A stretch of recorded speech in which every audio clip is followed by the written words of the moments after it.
అధికార పార్టీలోకి రావాలని నన్ను అడిగారు. నన్ను కొనాలంటే వాడి బాబులు తాతలు దిగి రావాలి. నేను వేల మంది ప్రాణాలు కాపాడిన డాక్టర్ను. చిల్లర రాజకీయాలు చేయను.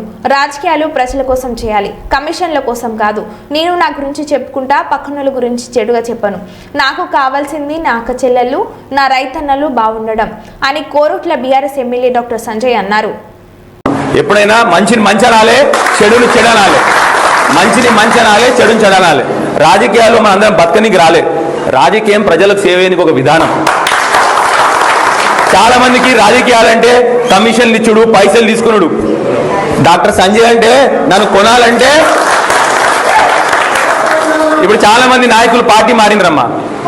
మా ఎమ్మెల్యే, పక్కన ఎమ్మెల్యే, ఒక జైత్యాల ఎమ్మెల్యే పార్టీ మారిండు. అంటే చాలా మంది మారిండ్రు.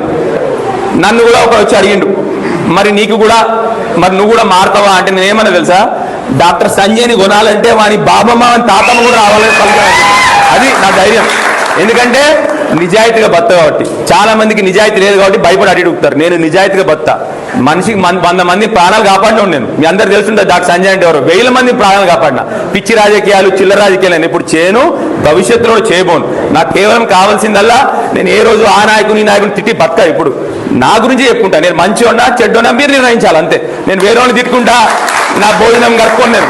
సో ధైర్యంగా ఉంటా, ఎందుకంటే నిజాయితీగా ఉంటా, ధైర్యంగా ఉంటా. 100కు 100% నాకు కావాల్సిందల్లా కేవలం నా మహిళలు మంచిగా ఉండాలి, నా రైతన్నలు మంచిగా ఉండాలి, నా యువకులు మంచిగా ఉండాలి, మంచిగా బతకాలనేది నాకు కావాల్సింది. జై తెలంగాణ.